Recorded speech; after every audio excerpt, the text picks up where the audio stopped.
আবেদন আমাদের ইয়াসিন মিয়াকে সামনে এগিয়ে আগে যেভাবে ছিল দেশটা এভাবে চাই ইয়াসিন মিয়াকে সামনে ফিরত চাই আমরা।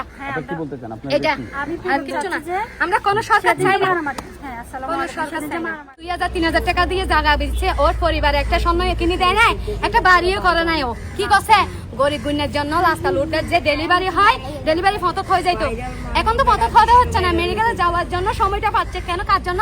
ইয়াসিন মিয়ার জন্য। এই ছোট ছোট বাচ্চাগুলো স্কুল আজকে করতে পারছে কার জন্য? ইয়াসিন মিয়ার জন্য। এই যে কবরস্থান দিয়ে মাদ্রাসা দিয়ে কে দিছে? ইয়াসিন মিয়া দিছে। কেন? ওর সন্তান করার জন্য।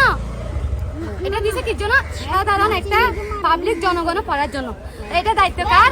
আমাদের তারেক রহমানের, রাইট? সরকারের দায়িত্ব। আমাদের বাংলাদেশের নাগরিকা কিভাবে হাঁটছে, পড়ছে, ছেলে মেয়ে মানুষ করছে, ওইটা দেখার বিষয় কার? আমাদের তারেক রহমানের, সরকারের।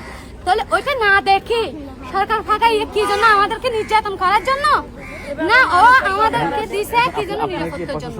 নির্যাতিত হচ্ছে অবশ্যই সরকারের হাতে। এই যে আমাদের মাইগ্রেন মহিলাদের গায়ে দাঁড়াও মাইগ্রেন করতেছে, ঘরের জিনিসপাতি ভাঙচুর করতেছে। আমরা গার্মেন্টসের শ্রমিক, আমরা গার্মেন্টসের পরিশ্রম করি। ছোট ছোট বাচ্চা, আজকে আমি বিধবা, 25 বছর, আমার হাজবেন্ড মারা গেছে 9 বছর। তাহলে 25 বছর আমরা এখানে শিকার হইতাম না? যদি ইয়াসিন মিয়া যদি গুন্ডা সন্ত্রাস যদি হইতো, তাহলে আমরা বিধবা হয়ে যদি আমরা সন্ত্রাসে আমরা এমন জীবন কি এখানে নষ্ট করতেছি? সন্ত্রাস আসিয়ে কি দর্শন করতে পারে না? তাহলে সরকার আসিয়ে কেন আমরা নির্যাতনের শিকার হয়েছি? সরকারের প্রতি আপনাদের আহ্বানটা কি? সরকারের কাছে আবেদন আমাদের ইয়াসিন মিয়াকে সামনে এগিয়ে আগে যেভাবে ছিল দেশটা এভাবে চাই ইয়াসিন মিয়াকে সামনে ফিরত চাই আমরা।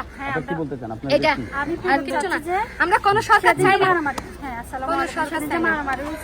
সরকারের কাছে আপনাদের দাবিটা কি? স্বরাষ্ট্রমন্ত্রী তো বলছে যে এখানে নিরাপত্তা দেওয়া হবে, কোনো উচ্ছেদ করা হবে না।